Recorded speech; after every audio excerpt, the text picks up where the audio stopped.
आजाद, हमी भी आजाद। पाक नबी मोहम्मद तो फरमाए तो कलमो पढ़ो सहाबी बन जी भाई तू भी जहन्नम को आजाद। बुलंद आवाज़ एडे तो शान वारो नबी, एडे मान वारो नबी, एडे रहमत वारो नबी। तवज्जो तक जाए जमा मुंड में अर्ज़ कयो आहे अज़ीज़ो दुनिया आखिरत में पार तबे थींदा जॾहिं तव्हां सां जनाब रसूल अल्लाह सल्लल्लाहु अलैहि वसल्लम जे दिल तालीमात जे मथां अमल करे ॾेखारींदा। मां हीअ बि मिसाल ॾींदो आहियां जेकर मुड़ुस ज़ाल खे वसीयत करे, ज़ाल अमल न करे त माई न फरमान, मुर्शिदा मुरीद खे वसीयत करे, मुरीद अमल न करे त ना फरमान, अबो अम्मा बच्चन खे वसीयत करे अमल न कनि त ना फरमान। तवज्जो त कजाए पाक नबी मोहम्मद तो फरमाए तिन कमन में देर ना करनी। तवज्जो त कजाए कणक जी मुंद थींदी आहे, कम जी मुंद थींदी आहे, केलन जी मुंद थींदी आहे, मेवन जी मुंद थींदी आहे, फसल जी मुंद थींदी आहे। जनाब रसूलुल्लाह जा साहबा अर्ज़ कंदा पिया आका रब वटि महबूब अमल कहिड़ो आहे? पाक नबी मोहम्मद तो फरमाए अस्सलातु लिवक्तिहा, टेम ते नमाज पढ़ण अल्लाह वटि महबूब अमल आहे। पाक नबी मोहम्मद तो फरमाए तिन कमन में देर न करनी आहे। पहिरों कम कहिड़ो आहे? इमामुल अंबिया मुझो अरबी तो फरमाए त नमाज जो टेम थी वञे त पढ़ण में देर न करनी आ, बरकत भी नमाज में आ, बरकत नमाज में आ। जेकॾहिं को मामलो आ, को मसलो आ, हल रब जी नमाज आ। जनाब रसूलुल्लाह जो सहाबी हज़रत अनस रज़ी अल्लाह तआला अन्हु नबी पाक ॾे आयो, आका मांखे खजन जो बाग आ, बरकत ना आयो। पाक नबी मोहम्मद तो फरमाए अन त बरकत नमाज नफल पढ़ी दुआ करो। सहाबा त सहाबा हज़रत अनस रज़ी अल्लाह तआला अन्हु बरकत नफल पढ़े दुआ घुरिया। सहाबी तो फरमाए उन साल एडो तो बाग फरो के बाग मुझे बाग जो मुकाबलो न कयो, पतो पियो तो बरकत भी नमाज में आ। पाक नबी मोहम्मद तो फरमाए जे जगह पे नमाज ना आए समझो तो शैतान जो कब्जो आ, शहरवा बहराड़िया मोहल्लो वा बस्तिया बस्तिया नमाज ना आए समझो तो शैतान जो कब्जो आ। जेकॾहिं चाहींदा पिया आहियो शैतान जा बंगला घर रही पवन अॼु आद को त इंशाअल्लाह जो नमाज जी पाबंदी थींदी। बरकत ना आहे, को मामलो आ, को मसलो आ, हल रब जी नमाज आ। साईं जो साहबी आ जनाब सिद्दीक़ अकबर फरमाए तो जंग बदर जे टाइम ते असां वटि एतिरी गरीबी आ के वटि तीर आ त तलवार न आहे, के वटि तलवार आ त तीर न आहे। वॾो 1000 जो टोलो असां 313 वो सामान सूदा असां हथे खाली। अबू बकर सिद्दीक़ तो फरमाए रात पइजी वई निंड न पई अचे, कॾहिं हेॾे पियो करवट मटायां, कॾहिं हेॾे पियो पासो मटायां। अज़ीज़ जॾहिं इंसान खे तकलीफ़ पहुचंदी आ दिल जो भार हल्को करण जे लाइ इंसान पंहिंजे मुहसिन ॾे वेंदो आ। अबू बकर सिद्दीक़ तो फरमाए मां साईं जन ॾे आयुमि, ॾिसां त साईं जन छा करे रहिया आहिनि। अध रात आ, साईं जन जे खीमे जे मुंहं में रसूल जे नबूवत वारी चादर लॻल हुजे, चादर खे परे करे झाती पाती लियो पातो हीअं जो निहारियां त अध रात मुंहिंजो अरबी अल्लाह जी नमाज़ थो पढ़े। अबू बकर सिद्दीक़ तो फरमाए मां पंहिंजो पाण खे पियो चवां सिद्दीक़ घबरा न, गणती न कर, अल्लाह पंहिंजे नबी जा सजदा कोन मोटाईंदो। दुनिया ॾिठो रसूल जे सहाबा खे अल्लाह गलबो नसीब फरमायो, 70 काफ़िर क़त्ल थिया, 70 कैदी बणिया, जंग जा मरहला पूरा थिया। सजन सहाबा खे फरमायो यारो ॾियो हवालो जंग जा मरहला कीअं गुज़रिया। हिकिड़ो आका जो साहबी वेझो आयो, साईं मूं वटि तीर बि न हो, तलवार बि न हुई, सुकल खजी जी छड़ी आका मुंहिंजे हथनि में, मां दुश्मन खे ओलारियां मस पियो अॻे पियो मरे, लॻे ईअं पियो त मारण वारी का ताक़त बि आहे। साईं जन जे अखियुनि मां पाणी वही आयो। जनाब रसूलुल्लाह सल्लल्लाहु अलैहि वसल्लम फरमायो ए मां मोहम्मद जा शागिर्दो, ए मां मोहम्मद जा सहाबियो, ए मां मोहम्मद जा गुलामो, रात मां मोहम्मद मुस्तफा अध रात जो थी करे नमाज पढ़ी रब खे पुकारियो अल्लाह मां मोहम्मद जा थोड़ा दे हेॾो कसरदा अल्लाह ओ सामान सूदा मां मोहम्मद जा खाने अल्लाह जेकरे मां मोहम्मद करीम जा ए गुलाम मिटी आ तुझे नाले वठण वारो केर बचंदो। अल्लाह पाक फरमा हबीब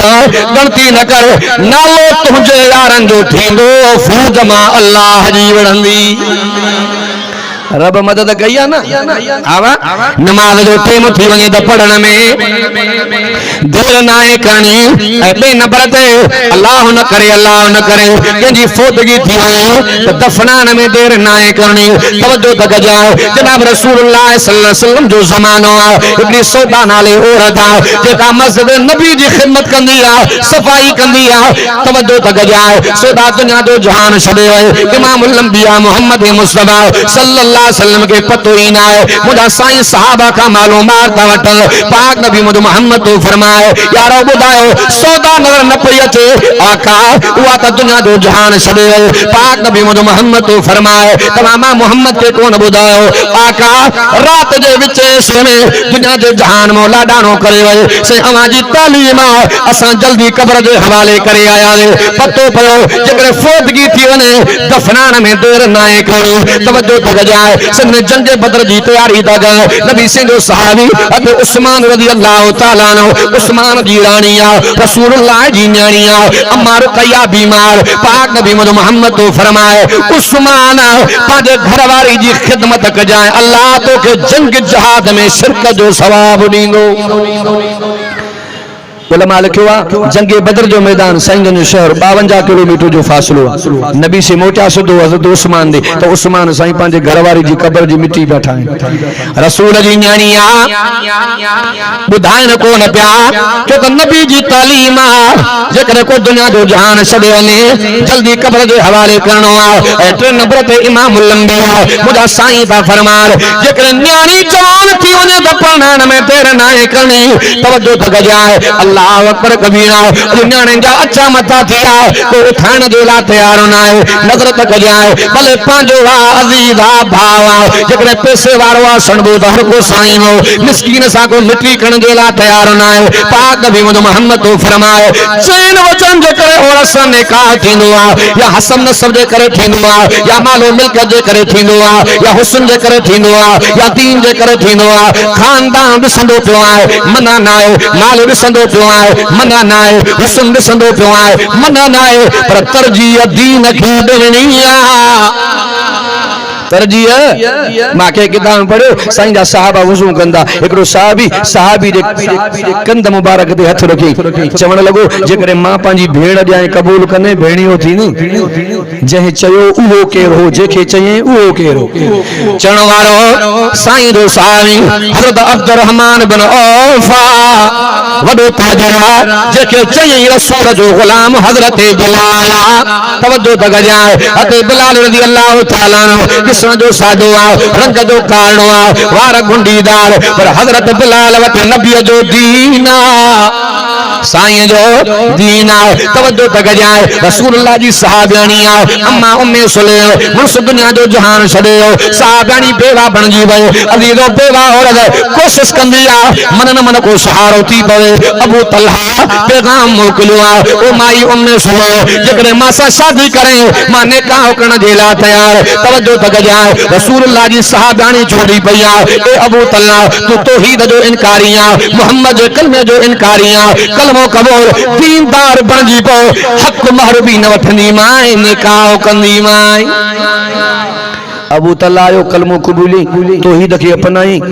दीनदार बनजी पो अम्मा उम्मे सुलैम निकाह में पेजे तरजीह शाके नेवा दीन के अब्दुल्ला बिन मुबारक नालो तो बुधो दो मुबारक सही वो जवाना जो को डाढुन जे बाग जी खिदमत कंदो एकड़े ड्यारे माल करे बाग में मेहमान आया मुबारक सही फरमायो ब पिता पटिया थोड़े बर्तन में रख तो मेहमान के खाराया मुबारक सही पिता पटिया वो खट्टा निकरी पिया चवन ब्या ब पटिया ब्या भी पटिया वो खट्टा निकरी पिया त मालिक काजी पियो मुबारक सही चवन लगो एतरो टाइम थिया मुझे तो बाग जी खिदमत करे दो या अन्या ते तो खबर कोने त हिन वण जो मेवो मिठो आ हिन जो मेवो खटो आ मुबारक साईं चवण लगो अल्लाह जाने मां बगैर मोकल जे कदे डाढो जो सर्रो भी ज़बान ते ना आंदो आ त मालिक चवण लगो तो जेड़ा नेक भी दुनिया में रहन पिया न्याणी जाए कबूल कने उन औरत मां जो बार जाओ तके दुनिया अब्दुल्ला बिन मुबारक पई जावे तरजीह सा के नहीं दीन के तवज्जो तक जाए अल्लाह अकबर कबीरा ए अते इमाम अंबिया मोहम्मद मुस्तफा सल्लल्लाहु अलैहि वसल्लम पारे वारन जी पार तकैया पाड़े वाला जी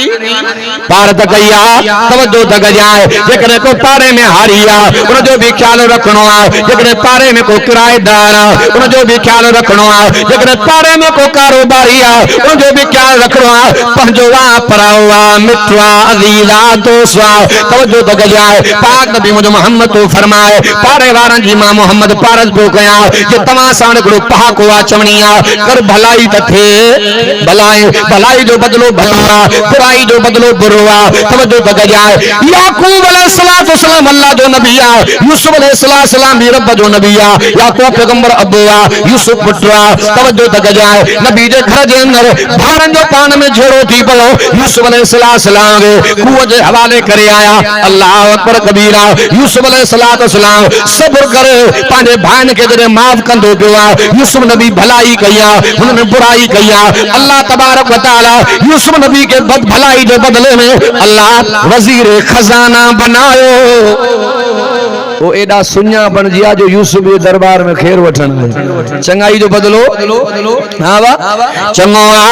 अन्या मिसाल जा तवज्जो तक जाए जने जनाबे मूसा कलीमुल्लाह जे हथ में इस्राएली मरी पयो कत्ल जा मंसूबा था बनाए अल्लाह पाक फरमा मुजा कलीमुल्लाह जी मुजा अल्लाह हाने इते रहन तुलो ठीक ना है तोके हिजरत करनी आ शहर छड़नो आ नबी जने हिजरत में आयो वदा जतन कंदे मुसाफरी काटीने मदीन जे शहर में आयो उलमा का वाक्य बुदंदा हो बयाबाना बरपटा जंगा ये जो मूसा कलीमुल्लाह ने आरे तवज्जो तक जाए धनार बीठान जेके पानी कढी करे डोला भरे धना धरन के बापियान मूसा कलीमुल्लाह जी नर भैया परे और तू नजर आयो मूसा कलीमुल्लाह चोंदो पियो ता में खैरत ना है नंगन जो माल परे बीठो पेरा तना पांजे माल के पानी पी आयो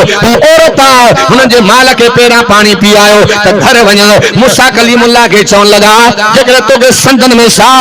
पराए माल के तू पानी पियार असा पीण जे ला तैयार न आयो नबी के नबूवत जेकर ताकत थींदी आ पानी दा डोला भरे घुरन के जो पियाए न्याणियो हवा न्याणियो जे रवानियो थी वयो मूसा नबी हथ खया अल्लाह तू जो वादो आ जेको चंगाई कंदो आ बदलो चंगो दींदो आ अल्लाह मदद फरमा वडी मुसाफरी कटी दमाए न घर रा न मानिया तवज्जो तक जाए जने न्याणियो जो मोटी वयो शोएब पैगंबर जो धीअरन जने घर जो पहुंचो नबी चोंदो पियो अम्मा पांजो माल दे साईं दुआ जल्दी आयो मामलो केड़ो आ न्याणियो चोंदियो पियो अब्बा नेक मर्द आयो नेक नौजवान आयो पानी कढी कर असा दे माल के पियाए अल्लाह जो नबी सुनियो बड़ो को नेक मर्द आ धीर के मोकले मूसा नबी के घुराए जने तारव थींदो पियो नालो साए जे मुझे मूसा कलीमुल्लाह तवज्जो तक जाए शोएब अलैहिस्सलाम चोंदो पियो मां भी रब जो नबी आ तू भी रब जो नबी आ जेकर कबूल करे घर भी जाए नंग भी जाए अल्लाह पाक फरमा मुझा कलीमुल्लाह तू मानी पे घरे घर भी दिनो माए मानी भी दिनी माए तो मानी पचाइण वारी भी दिनी माए अब कर भलाई दथे भलाए अन्या दलील जा तवज्जो तक जाए जने जनाब उमर रजी अल्लाह तआला अन्हु दुनिया जे जहान में वणण वारान पांजे पुत्र अब्दुल्लाह के फरमायो अब्बा मां दुनिया जे जहान में वणण वारा मुझे अमर आशा दे वन जाए जेकर अम्मा मोके मोकल दी मां दुनिया जो जहान छडे वया जेका अमर आशा संजन सा गड पांजे मदफून थन जे ला जगह छडिया अम्मा मोकल दे त मां के इते रख राय जाए जनाब अब्दुल्लाह अम्मा आशा दे पोता अम्मा आशा पसंदी पई जनाब उमर की तबीयत किया अम्मा बाबे जो न्यापो खणी आयो अबे उमर जो न्यापो खणी आयो अम्मा आशा दे अखन में पानी वही आयो अम्मा आशा तोंदी पया ए अब्दुल्ला दुनिया जो केतरो भी मतबर तरीन मानो जया या जगह न दियासा ए अब्दुल्ला पर उमर के मन किया कया अब्दुल्ला तुझे बाबे उमर जा मामो आशा ते थुराए सान थोड़ा एहसान केड़ा अम्मा छुड़ा अम्मा आशा दी फरमाए जने जालिम ने अम्मा आशा दे इज्जत दे दाग लगायो मुझे तफा में तलवार रखण वारो जनाब उमर हो तुझे पी उम्र जा मां शादे थोड़ा अज उम्र के रसूल जो भर में जगह मिली त चंगाई जो बदलो आ नहीं चाबा चंगाई जो बदलो आ जंगे बदर जे अंदर जनाब रसूलुल्लाह सल्लल्लाहु अलैहि वसल्लम जने टैक्स वसूल कंदा प्यान तवज्जो तक जाए अल्लाह अकबर कबीरा एकड़ो शख्स मुझे साईं के नजर आयो नेण नमाना खड़ी करे तकींदो पियो आ मुझे साईं तो फरमाए तुझो नालो छाए आका मुझे जुबैर नालो आ तुझे पी जो नालो छाए चे मुतम नालो आ उनजे पी जो नालो छाए चे अदी माना जुबैर बिन मुतम बिन अदी जने तारीफ जो कराए साईं ने अखिन मो नीर वही आया पाक नबी मोहम्मद तो फरमाए जुबैर तो सामा मोहम्मद जो लिखो ही ना है ताइफ दे मैदान में तुझे पी जामा मोहम्मद ते थोड़ा है एहसान जरे मां मोहम्मद मुस्तफा के रत में लहू लुहान कयो मां मोहम्मद मुस्तफा खजन जे बाग में वेठो आ चप्पल मो जुती मो रत पे गड़े तही टेम ते तुझे पी मुतम मां मोहम्मद जो कलमो त न पढ़ियो पर मां मोहम्मद जी हिफाजत कई जुबैर तुझे पी जा मां मोहम्मद ते थोड़ा है वडा एहसान तो सा मां मोहम्मद जो लिखो ही चंगाई जो बदलो हां वा चंगाई जो बदलो चंगो आ बुराई जो बदलो बुरो आ तो माही भी जुमला चोनो आ तवज्जो तक जाए जैसा इमाम अंबिया मोहम्मद मुस्तफा मोहब्बत कया उनसा मोहब्बत करनी आ जेको नबी नफरत कया उनको नफरत करनी आ जैसा नबी जोड़ो आ जुड़ी पोणो आ जेको मोहम्मद तोड़ो आ तुड़ी पोणो आ जेका साईं जी पसंद आ वा पांजी पसंद बना या रसूलुल्लाह जे मोहब्बत जी तकाजा है ये साईं जे मोहब्बत जी तो माही भी चोंदो आ गार खा इमाम अंबिया नफरत कया गार खा तो असा घट कया बा ये सीधे 10 15 एक बे सुबह सुबह जो सरड़ा न जो तैयारी पक्की कोनी आए के ना बा गार खा इमाम अंबिया नफरत कया तवज्जो तक जाए ए गाने का भी इमाम अंबिया नफरत कया बारड़ी सा भी पांजी वाबस्तगी आए हारी मानू भी आयो जान भी आए पुराने दौर में मानू डांगन ते हरकाइंदा 5-5 10 जोटरा जोड़ा जदे गड भेंदा न बा सजी खबी बिस्मिल्लाह सा शुरुआत थींदी त बरकत भी हुई हाने भीतर भीतर ते गाने जो बरड़ाटा सच बुधायो तो बरकत आए गार खा नबी नफरत कया गाने का रसूल नफरत कया साईं जो साहबी अब्दुल्लाह बिन उमर रस्ते दा पे वने मौसीकी जो आवाज आयो आंगुरियों करन में विजी जमीन ते वेही रियो खादम दौड़ंदो आयो से खैर चे इन आवाज का इमाम अंबिया नफरत कया तो मां भी नफरत कंदो जेका साईं जी पसंद हुआ पांजी पसंद नबी से मक्को शरे मदीने वया अजो मदीने जा मुनारा याद प्या अजो मदीने जा मुनारा याद प्या सिहन साईं सुहारा याद प्या अजो मदीने जा मुनारा याद प्या अजो मदीने जा मुनारा याद प्या पांजे पारे वार भी विसरी वया पांजे पारे वार भी विसरी वया जब सजन जे पारे वारा याद प्या जब नबी जे पारे वारा याद प्या खार कूटेरी अजुबी विसरी वयूं जब उता जागा सुहारा याद प्या अज मदीने जा मुनारा याद प्या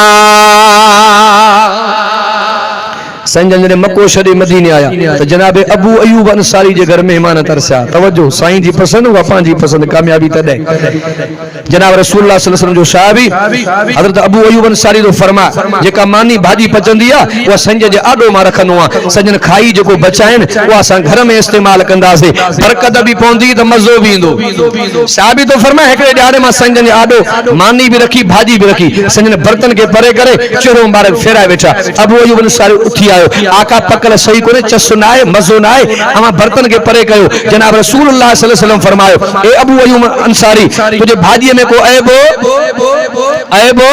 नाए से मा न पिया खाओ सन फरमायो ए अबू अयूब अंसारी अज तुझे भाजी में बसर घणो पे अल्लाह बसर जी खुशबू बसर जी स्मेल मा मोहम्मद के पसंद है नाए साहब उठी आयो आका जेका अवां जी पसंद हुआ असां जी पसंद जेकरे अवां के बसर पसंद कोने अज को पो हिन मिस्किन जे घर में बसर ही न पचंदो मता चओ था अब्बासी चयो आहे बसर हराम हराम न आहे हलाल आहे के अहिड़ियूं शयूं जेके इंसान जे तबियत न पवंदियूं ऐं जनाब रसूलुल्लाह सल्लल्लाहु अलैहि वसल्लम मगरिब खां वठी इशा ते सुम्हण इनखे नापसंद फरमायो आहे इशा खां पोइ जल्दी सुम्हण इनखे सजन पसंद फरमायो आहे ऐं काबतुल्लाह दे मुंह करे थुक सटण इनखे बि नबी से नापसंद फरमायो आहे ऐं पैसो रखी बार बार ॻणण इनखे बि नबी से नापसंद फरमायो आहे जेका जनाब रसूलुल्लाह जी पसंद उहा पंहिंजी पसंद बना जैसा रसूल जी मोहब्बत आहे उन सां मोहब्बत रचा जेके इमामुल अंबिया ठुकरायो आहे उनखे परे करणो आहे इहा रसूलुल्लाह जे मोहब्बत जी तक़ाज़ा आहे अॼु आद कयो त इंशाअल्लाह नमाज़ पढ़ंदासीं ऐं माशाअल्लाह रमज़ान जो महीनो बि अची वियो आहे आज को तो इंशाअल्लाह रमजान जा रोजा भी रखबा जड़े रमजान जो महीनो वेजो इंदो पो कुछ साथी एड़ा वरे हकीम मंदे वेंदा पो दूंगड़ियों हथ में अब मसलो जाए जे मादे जी हरकत सजो साल पे दबे ते मल मादो ठीक हो बाकी रमजान जो महीनो आज वो मादो खराब आए के ना बा आज के इंशाअल्लाह इरादो क्यों इरादे जो अजर मिलंदो तो इंशाअल्लाह सब रोजा रखंदासी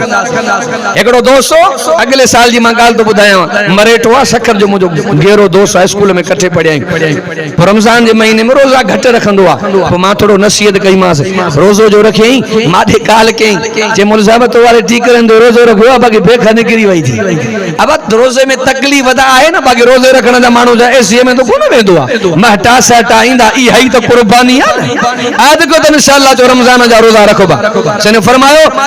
जनाब रसूलुल्लाह सल्लल्लाहु अलैहि वसल्लम फरमायो जे रमजान जो महीनो दाखिल थींदो आ जन्नत जा दरवाजा खुली पवंदान जहन्नम जा दरवाजा बंद थी रमजान जो महीनो सरापा रहमत आ रमजान के महीने में तरावियूं रमजान के महीने में कुरान अजीम जा खत्म नंढी वडी मस्जिद में कुरान जा होका कुरान जी तवार हलंदी इंशाअल्लाह तो रोजा भी रखंदासे तरावियूं भी पढ़ंदासे ऐं हाफिज़न जे पोयों भी कुरान भी ॿुधंदासे इंशाअल्लाह तो हाफिज़न जी खिदमत भी कंदासे जेके मां टूटा फूटा जुमला गालाया अल्लाह तबारक व तआला पांजे बारगाह इलाही जे अंदर मंजूर मक़बूल फरमाए हजरत साईं सिराजमन चन्ना साहब संजन वेठा मां घणो टाइम वठी मदरत तो क्या जेके मां टूटा फूटा जुमला गालाया अल्लाह तबारक व तआला पांजे बारगाह इलाही जे अंदर मंजूर मक़बूल फरमाए